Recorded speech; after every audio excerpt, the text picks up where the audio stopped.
কি বলে কুয়ালালামপুরের মেয়র, ওর ইয়ে তো আইসিএস ইন্ডিয়ান সিভিল সার্ভিস করা। আমি রাজশাহীর মেয়র ছিলাম অল্প বয়স, আর উনি ছিল সিনিয়র।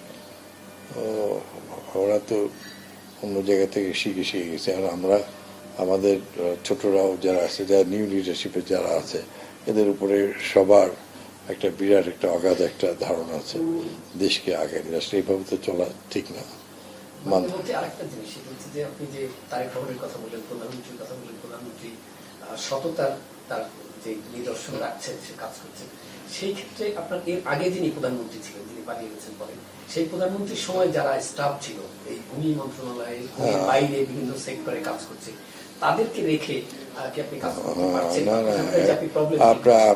আপনারা একদম 100% কারেক্ট ভাই। আমরা সেজন্য 17টা বছরে দেশটাকে একদম জঞ্জালে পরিণত করছে। তার আগেও আপনারা জানেন যে 72, 3, 4, 5 বাংলাদেশের বিভিন্ন যেগুলো জায়গায় যারা নিয়োগপ্রাপ্ত হয়েছে, মনসুর আলী সাহেব যেমন ছিলেন আমাদের চাচা, উনি ওই সিগারেটের প্যাকেটে লিখে যায় তোর নাম ফিরে আসাদ, কি পাশে বিয়ে পাস।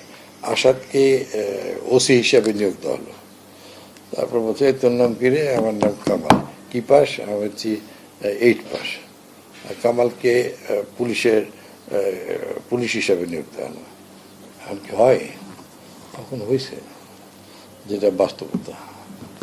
এখন হচ্ছে আমাদের এই গত 17 বছরে এই বাংলাদেশে সাধারণ মানুষ যারা মেধাবী, তারা খুবই ডিজার্টেড হয়েছে, একদম দলীয়। আপনারা জানেন পুলিশে অন্যান্য জায়গায় ভূমির মতো অনেক লোক নিছে, এক জায়গা থেকেই ওই বলে যে অমুক জায়গায় যা, ওখানে লোক শরীয়তপুরে যা, ওখানে 1 কাঠা জায়গা কিনে, ওইখানকার কাঠা কিনে নাগরিক সুযোগ সুন্দর এসে ভর্তি হয়ে গেছে। এই যে দেখেন যে প্রাইমারি স্কুল, কলেজ, বিভিন্ন জায়গায় যে ট্রান্সফারেশন ফোর্সেও, আপনি হয়েছি গোপালগঞ্জের, কিন্তু ঠিকানা আছে চিটাং হিলটেক্সে, রাজশাহী ঠিকানা আছে, সিরাজগঞ্জের ঠিকানা আছে প্রায় 600 কতটা। তো আমাদেরও তাই হয়েছে। ভূমি মন্ত্রণালয় যেগুলো হয়েছে সেটা দুর্ভাগ্যজনক, এবং যা কিছু আসে মিডিয়ার মাধ্যমে হোক, সাধারণ মানুষের মধ্যে হোক, সবগুলোই অসত্য নয়। এটাই বাস্তবতা, এটাই আমাদের চ্যালেঞ্জ। হ্যাঁ, সময় তো লাগবেই, সময় লাগবে। আমরা নতুন 18,000 আরও পরবর্তী ফেজে অনেক কিছু আমরা নিচ্ছি, এবং পিএসসির মাধ্যমে ওখানটায় যোগ্যতা দিয়ে আসতে হবে আমরা নিচ্ছি, এবং ভালো লোক আসতে হবে, ভালো মেধাবী যারা দেশপ্রেমিক, দেশকে সেবা করবে, সেইভাবে আসতে হবে।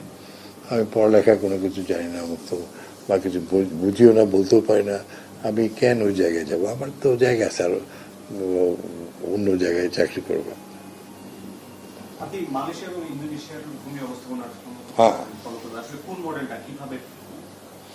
মালয়েশিয়া আমরা ওদের ভূমি মডেলটা আমরা পর্যবেক্ষণ করছি। আমি এই মুহূর্তে আমার বলা ঠিক হবে না। তাদের ভূমি ব্যবস্থা অত্যন্ত স্বচ্ছ, সহজ, এবং হচ্ছে ভূমির মালিক হচ্ছে জনগণ, এবং তাদের কাছে কার্ড থাকে। আমার দাদার 100 বিঘা জমি ছিল, কার্ড ছিল, আর সেটা ভাগ হয়ে গেছে 6-7 ভাই বোনে। সেটা থেকে আবার নাতিরা ভাগ হয়েছে 60-70। কালকে যেটা প্রাইম মিনিস্টার বলছে, 1 জন থেকে 100 জনের বেশি হয়ে গেছে। ওইভাবে কাট করে অটোমেটিক ভাগ হয়ে যায়। স্বাধীনতার 54 বছরে আমাদের দেশে যে ভূমি ব্যবস্থাপনা, ব্রিটিশদের থেকে এসএস থেকে শুরু করে স্বাধীনতার পরে একটা আরএস রেকর্ড শুরু হয়েছিল, ঢাকা বিশ্ব মহানগর সিটিতে। এরপরে সারা বাংলাদেশ জড়িত হয়। অর্থাৎ ভূমি ব্যবস্থাপনা আমাদের যে কোর্টে মামলাগুলি রয়েছে, সেগুলো 90% ভূমি সংক্রান্ত বিরোধ নিয়ে মামলা। তাহলে এই যে ভূমি ব্যবস্থাপনার জটিলতার কারণেই কিন্তু মানুষ বছরের পর বছর একটা ভূমি নিয়ে মামলা করতেছে, 20 বছর লাগে, 30 বছর লাগে। আপনারা এই যে ডিজিটালাইজেশনের কথা বলছেন, কতটুকু হলো, আর আপনাদের ডিজিটালাইজেশনের কারণে কতটুকু দুর্নীতি রোধ করতে? হ্যাঁ, আমরা ডিজিটালাইজেশন করছি আমরা, এবং আমরা ওয়ান স্টপ সিস্টেম গেছি। আমরা অনেকটা আগে গেছি। শুধুমাত্র ভূমি ভবন না, এটা ইউনো পর্যায়ে থানা, জেলা বিভাগ থেকে আমরা একইভাবে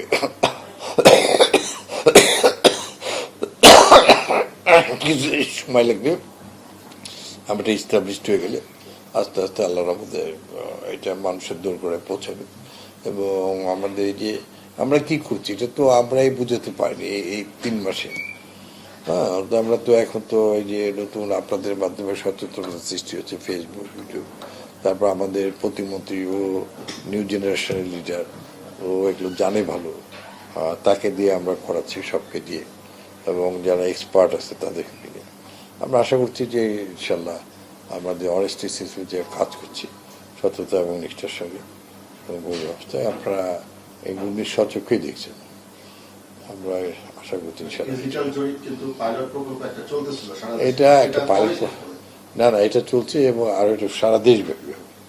সারা দেশব্যাপী হবে। আমাদের সঙ্গে কালকে ইউএনডিপি প্রতিনিধি ছিল, আপনারা দেখছেন, আপনারা বলছেন যে কালকেও দেখবেন, তাদের সহযোগিতায়, এবং তারা এটা বাংলাদেশের সর্বোচ্চ মানুষকে সহযোগ করে পুরো এটা দেখবো। আগে যেমন হচ্ছে 70-80 বছর লাগছে একবার ভূমি জুড়ে, তারপরে এবার করছে এসির বিভিন্ন জুড়ে ইয়ে করে। আর বাংলাদেশের বা এই উপমহাদেশের অ্যাকচুয়ালি ল্যান্ডের মালিক সবসময় অকুপাইডদের হাতে ছিল। যেমন ধরেন আগে টার্কিশরা আসছে, অন্য রকমের ফোর্স আছে, পাকিস্তানিরা আসছে, নন বেঙ্গলিরা আসছে, তারপর ওরা এখানে আদমজি বাওয়ানি খুব নাম শুনেন না, এরা তো এরা হচ্ছে তার আগেও তাই ছিল, জমিদার প্রথায় ছিল। তো সেখানটায় ব্রিটিশরা এসে আবার একসময় মুসলিম জমিদারকে দেখে হটায়, জমিদাররাও যা পাইছিল ওরা ওই আগে দখল করতো। ধর নেপোলিয়ান দখল করছে ফ্রান্স, প্যারিস শহরে যান, সব বড় বড় রাস্তা মালিক সব বিভিন্ন কর্নেল অমুক, জেনারেল অমুকের নামে ওরা সব ভাগ করে নিত। ওদের পরে ওদের গ্রুপে আবার যে প্রাপ্ত যে সোলজার ছিল ওদেরকে আবার দিত ভাগ করে। 6 মাসের যে একটা পরিকল্পনা আছে, হ্যাঁ। আমি প্রধানমন্ত্রী নির্দেশ দিচ্ছেন সবাইকে, 6 মাসের পরিকল্পনার মধ্যে আমরা কি দেখতে পাবো? হ্যাঁ ইনশাল্লাহ, আমরা তো আপনারা তো দেখতেই পাচ্ছেন, কেন আপনারা এখন বিভিন্ন জায়গায় দেন, আপনারা পরীক্ষা করেন আমরা যেগুলো করছি সঠিক না বেঠিক। তারপর আপনারা কমপ্লেন করছেন, আমরা পরীক্ষা করে পানিশমেন্টে গেছি। আবার আপনাদের মধ্যে কেউ কমপ্লেন করছে বায়াসড ঠিক না, সেটাও আমরা ইনকোয়ারি করছি, সেটাকে আমরা বাদ দিচ্ছি। মাননীয় মন্ত্রী, সরকারের যে ভূমি ব্যবস্থাপনা যে উদ্যোগ খুবই প্রশংসনীয়। আমরা দেখছিলাম যে গভর্নমেন্টের জটিল সফরের কারণে ভূমি অফিসগুলো তো একটা প্রাণ ফিরেছে। মহাশয় পর্যায়ে যারা জমি রেজিস্ট্রি করতে যায় সবচেয়ে যে সমস্যা হয় সেটা হচ্ছে জমির মূল্য নির্ধারণ। একটা গ্রামে বলতে একটা গ্রামে একটা বাজার আছে ছোট, সেই বাজারের জমিতে যে নির্ধারণ হয় মূল্য নির্ধারণ, এটার উপর নির্ভর করে তার যে কৃষি জমি একই মূল্য নির্ধারণ হয়ে যায়। ফলে জমি ক্রয় থেকে তার যে জমির যে মূল্য দলিলের যে টাকাটা আছে তার চেয়ে বেশি হয়ে যায়। এই সমস্যাটা সমাধান হয়েছে আপনার ইউন অফিস যখন আবেদন দেয় জেলা পর্যায়ে, এগুলো কোনো আইন মন্ত্রণালয় উজ্জ্বল দেয় এই ভূমি রেজিস্ট্রেশন আসলে আপনারা কোনো প্রকার পরিবর্তন আনবেন? হ্যাঁ, আমাদের সবচেয়ে বড় বিষয় হলো এই বিষয়টা, রেজিস্ট্রেশন বিষয়টা। এটা হচ্ছে স্থানীয় সরকারের কাছ থেকে যে নিচ্ছে তাকে সার্টিফিকেট দিতে হয়, সেই প্রকৃত সেই এলাকার লোক কিনা মুক্তমুখী।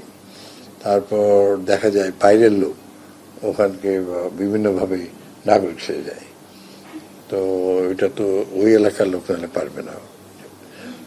তুই হলো এখানে একটু বেঁকে দেওয়া হয়। তুই হলো যে যারা রেজিস্ট্রেশনের দায়িত্ব আছে এরা ল মিনিস্ট্রি, এটা আগে ভূমি মন্ত্রণালয় ছিল, তাতে আপনার কমান্ড ঠিক নেই। সেজন্য আমরা এক ছাতা নিয়ে আসছি, এটা সরকার রাজি হয়েছে। আমরা এখন যৌথভাবে আলোচনা করছি না একটার নিচে। আগে তো ভূমি মন্ত্রণালয়ের মন্ত্রীর রুম আর গোটা ভর্তি হয়ে থাকতো। এটা আমরা আস্তে আস্তে ছেড়ে দিচ্ছি।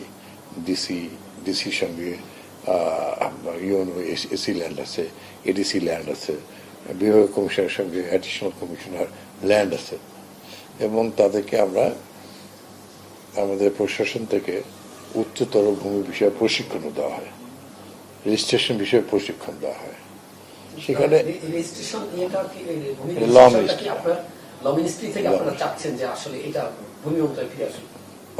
আমরা ওই সার্টিফিকেট আমরা স্থানীয় সরকার তো দেয় না, ওটাও আমরা চাচ্ছি যে responsibility that magistrate should be, তাকে ওটা করতে হবে। উনি বলবো স্যার কি করবো, চেয়ারম্যান সাহেব এমপি সাহেব দিয়ে দিচ্ছে। নো, আপনার উপরে দায়িত্ব আছে, আপনাকে ওটা কনফার্ম করতে হবে।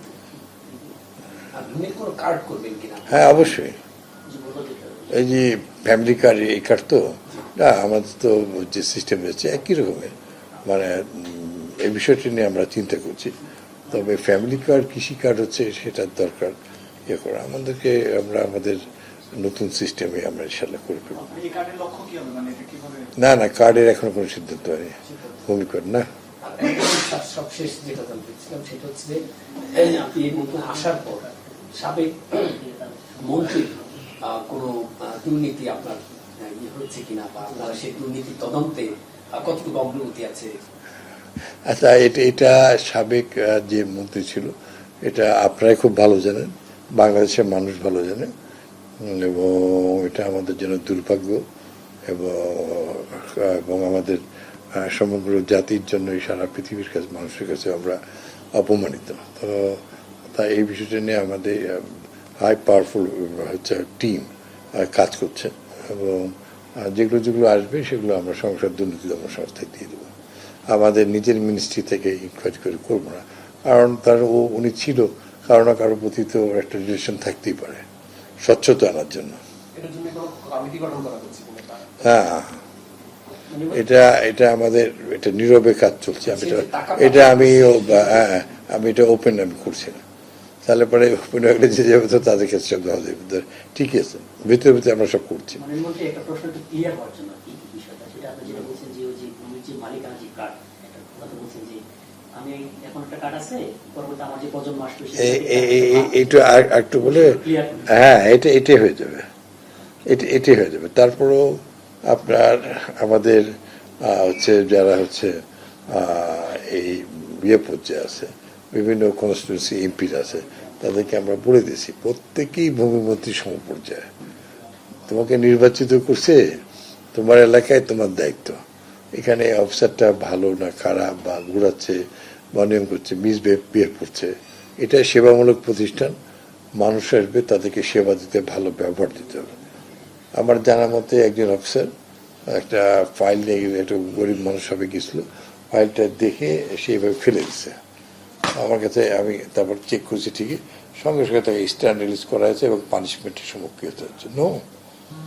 যে দেশের জনগণ হচ্ছে মালিক, যারা আসছে এই জায়গায় অফিসার হয়েছে, তার বাপদাদারা ওই জনগণই, তাকে খারাপ ব্যবহার করতে পারবে না। হ্যাঁ, তাকে চেক করতে পারে, সে যদি কোনো ফলস বা কিছু করে, সেটা আইন অনুযায়ী ব্যবস্থা আছে।